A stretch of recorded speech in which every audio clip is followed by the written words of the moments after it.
ఒక్కసారి కొమ్మూరి గోల్డ్ కి కాల్ చేయండి. తాకట్లో ఉన్న మీ బంగారాన్ని విడిపించి మార్కెట్ ప్రైస్ కి వాళ్ళు కొనుక్కుని మిగతా డబ్బులు మీకు ఇచ్చేస్తారు. హలో అండి, అందరికీ నమస్కారం. నిన్న ఆంధ్రప్రదేశ్ రాజధాని అమరావతికి అపర కుబేరుడు, మైక్రోసాఫ్ట్ వ్యవస్థాపక చైర్మన్, గేట్స్ ఫౌండేషన్ చైర్మన్గా ఉన్నటువంటి బిల్ గేట్స్ వచ్చారు. నారా లోకేష్ విమానాశ్రయానికి వెళ్ళి మరి స్వాగతం పలికారు. గన్నవరం ఎయిర్పోర్ట్కి చేరుకున్నటువంటి బిల్ గేట్స్కు అపార స్వాగతం లభించింది. తర్వాత ఆయన్ని ముఖ్యమంత్రి చంద్రబాబు నాయుడు గారు, డిప్యూటీ ముఖ్యమంత్రి పవన్ కళ్యాణ్ గారు ఆప్యాయంగా కలిశారు, ఆయనతో భేటీ అయ్యారు. తర్వాత మన అధికారులు ఆయనకి పవర్ పాయింట్ ప్రజెంటేషన్ కూడా ఇచ్చారు.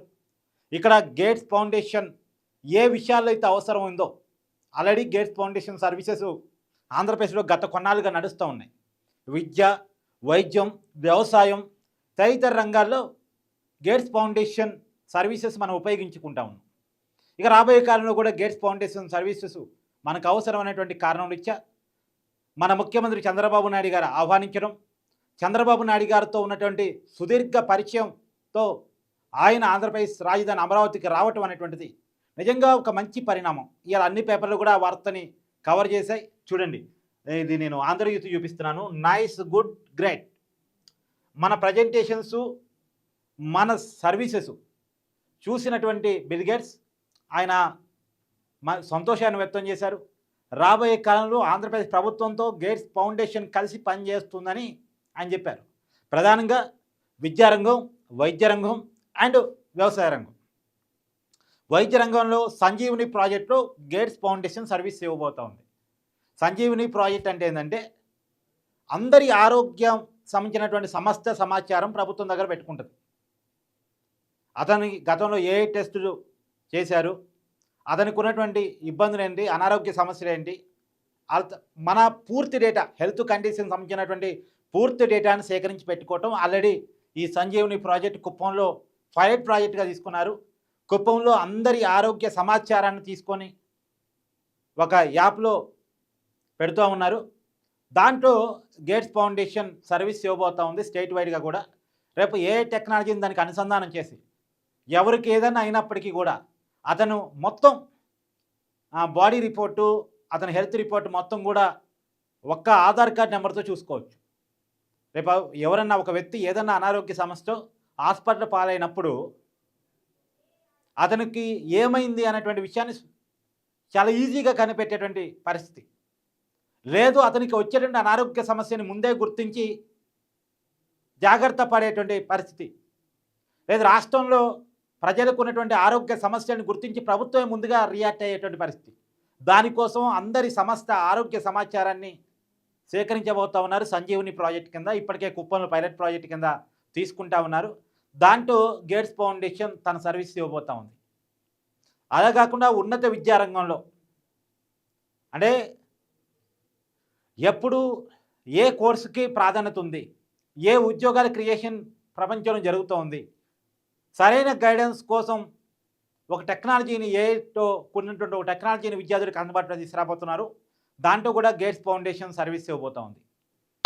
పైగా వ్యవసాయ రంగంలో అంటే ఈ సంవత్సరం ఉండేటువంటి వర్షపాతం ఎంత, అధిక వర్షపాతం ఉండబోతుందా, అల్ప వర్షపాతం ఉండబోతుందా, వాతావరణ పరిస్థితులు ఏ రకంగా ఉంటాయి, నేల పరిస్థితి ఏంటి, ఎన్నిసార్లు భూసార పరీక్ష జరిగాయి, గతంలో జరిగిన భూసార పరీక్షల్లో ఆ నేల స్వభావం ఏమని తేలింది, సో ఇప్పుడు ఆ నేలకి ఆ పరిస్థితులకి ఏ పంట కరెక్టు, గతంలో ఆ పంటకు దిగుబడి ఎలా వచ్చింది, ఇవన్నీ కూడా సమస్య సమాచారాన్ని సేకరించి పెట్టుకుని రైతులకు ఎప్పుడు కావాలంటే అప్పుడు రియల్ టైం అడ్వైస్, ఇవన్నీ కూడా రియల్ టైం అడ్వైస్. హెల్త్ విషయంలో రియల్ టైం అడ్వైస్ ఏంటి, ఎప్పుడు ఏ రకమైన టెస్టులు ఏ బాడీకి అవసరం, అతని బాడీలో ఉన్నటువంటి ప్రజెంట్ సిచ్యువేషన్ ఏంటి, అతనికి ఉన్నటువంటి అనారోగ్య సమస్యలు ఏంటి, రాబోయే అనారోగ్య సమస్యలు ఏంటి, గతంలో అతను ఫేస్ చేసిన అనారోగ్య సమస్యలు ఏంటి, అతనికి ఎలాంటి వైద్యం అవసరం, రాష్ట్రంలో ప్రజలందరికీ కూడా మెజారిటీగా ఉన్నటువంటి సమస్య ఏంటి, ఆ సమస్యను పరిష్కరించడం కోసం ప్రభుత్వాల వైపు నుంచి తీసుకోవాల్సిన పాలసీ ఏంటి, ఎప్పటికప్పుడు real time advice, real time decision making. అలాగే విద్యారంగంలో కూడా బయట మారుతున్న పరిస్థితులు ఏంది, ఎంతమంది ఏ కోర్సుకు అవసరం, ప్రపంచం ఎటు వెళ్తూ ఉంది, మేజర్గా ఎంప్లాయ్మెంటు ఏ రంగంలో లభించబోయేటువంటి అవకాశం ఉంది, అది కూడా real time decision making, real time advice. అలాగే వ్యవసాయ రంగంలో కూడా రైతులు ఏ పంట ఏ సమయంలో వేయాలి, ఏ నేల మీద ఏ పంట కరెక్టు, ఏ జిల్లాలో ఏ పంటకి అవకాశం ఉంటుంది, ఇలా బయట ఏ పంటకి గిట్టుబాటు ధర ఉంది, ఏ పంట ఎంత మేరకు అవసరం. అంటే సహజంగా ఒక పంటకి ధర ఉందంటే రైతులంతా పొలమని అదే పంట వేసేస్తారు, తర్వాత గిట్టుబాటు ధర దొరకదు. అంత ముందు సంవత్సరం ఉంటుంది, ఆ పంట వల్ల లాభం వస్తుందనే కారణం చేత ఎక్కువ మంది ఆ పంటని రైతులు సెలెక్ట్ చేసుకుంటారు. ఎక్కువ మంది రైతులు ఒకే పంట వేయటం ఫలితంగా ఆ పంట యొక్క గిట్టుబాటు ధర తగ్గిపోయింది. ఎందుకంటే డిమాండ్ కంటే సప్లై ఎక్కువ ఉంటుంది కాబట్టి. ఎప్పుడు కూడా డిమాండ్ సప్లై ఒక రకంగా ఉండాలి, ఒక కొలమానంలో ఉండాలి. ఆ కొలమానంలో ఉండేటట్టుగా సజెస్ట్ చేయగలిగే వాళ్ళు కావాలి. ఆ బాధ్యతను ప్రభుత్వం తీసుకోబోతుంది గేట్స్ ఫౌండేషన్ సహకారంతో. సో బిల్ గేట్స్ రావటం అనేటువంటిది రాష్ట్రంలో ఒక ప్రణాళికకి, ఒక మంచి సాంకేతిక సర్వీసెస్కి, వ్యవసాయ రంగంలో, విద్యా రంగంలో, వైద్య రంగంలో సర్వీసెస్కి ఖచ్చితంగా వాళ్ళ అవకాశం, వాళ్ళ అవసరం ప్రభుత్వానికి ఉంది. సో ఇది ఒక మంచి పరిణామంగా చూడాలి. ఇవాళ అన్ని పేపర్లు కూడా దీన్ని కవర్ చేశాయి, ఒక్క సాక్షి పేపర్ తప్ప. సరే వాళ్ళు కవర్ చేయరు, కవర్ చేయకపోయినా పర్లేదు, విషయం చెప్పేటువంటి ప్రయత్నం చేస్తున్నారు. బిల్ గేట్స్ మీద ఈ మధ్య సోషల్ మీడియాలో రకరకాల ఆరోపణలు వచ్చాయి కదా.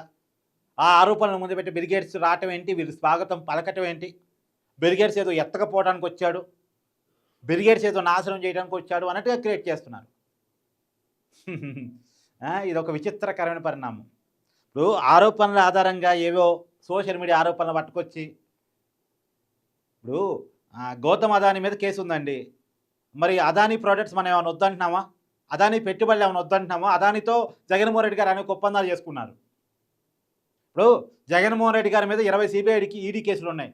జగన్మోహన్ రెడ్డి గారు ముఖ్యమంత్రి కాదు అని చెప్పామా, ఆయన గెలిచాడు, ముఖ్యమంత్రిగా పదవీకాలం చేపట్టాడు. ముఖ్యమంత్రి హోదాలో ప్రధానమంత్రిని గారు గెలుస్తున్నప్పుడు ప్రధానమంత్రి గారిని మనం ఏమైనా డిమాండ్ చేస్తామా, మా ముఖ్యమంత్రిని మీరు రానికండి, మా ముఖ్యమంత్రి మీద కేసులోని అని చెప్పాము మనం ఏమన్నా. ఆ కేసులే, ఆరోపణలే పనే కదా. పైగా జగన్మోహన్ రెడ్డి గారన్నా కనీసం కేసుల విషయంలో జైలుకి వెళ్ళి బెయిల్ మీద ఉన్నటువంటి వ్యక్తి. బిల్ గేట్స్ అలా కాదు కదా, జైలుకి వెళ్ళే వ్యక్తిని కాదు కదా, అతని మీద ఏ విచారణ సంస్థలు కూడా ఆరోపణ చేయట్లేదు కదా. అంటే ఆరోపణ చేయటానికి కూడా ఒక హద్దు పద్దు ఉండాలి. ఇదే బిల్ గేట్స్ గతంలో చంద్రబాబు నాయుడు గారు ఉమ్మడి రాష్ట్ర ముఖ్యమంత్రిగా ఉన్నప్పుడు హైదరాబాద్ వచ్చారు. చంద్రబాబు నాయుడు గారి పనితీరుని మెచ్చుకొని మైక్రోసాఫ్ట్ కంపెనీని హైదరాబాద్లో పెట్టారు. అది పెట్టడం ఫలితంగా దాని కారణంగా అనేక ఐటీ కంపెనీలు హైదరాబాద్ వచ్చాయి. న్యూ హైదరాబాద్ క్రియేట్ కాబడింది. New Hyderabad create కాగలిగింది.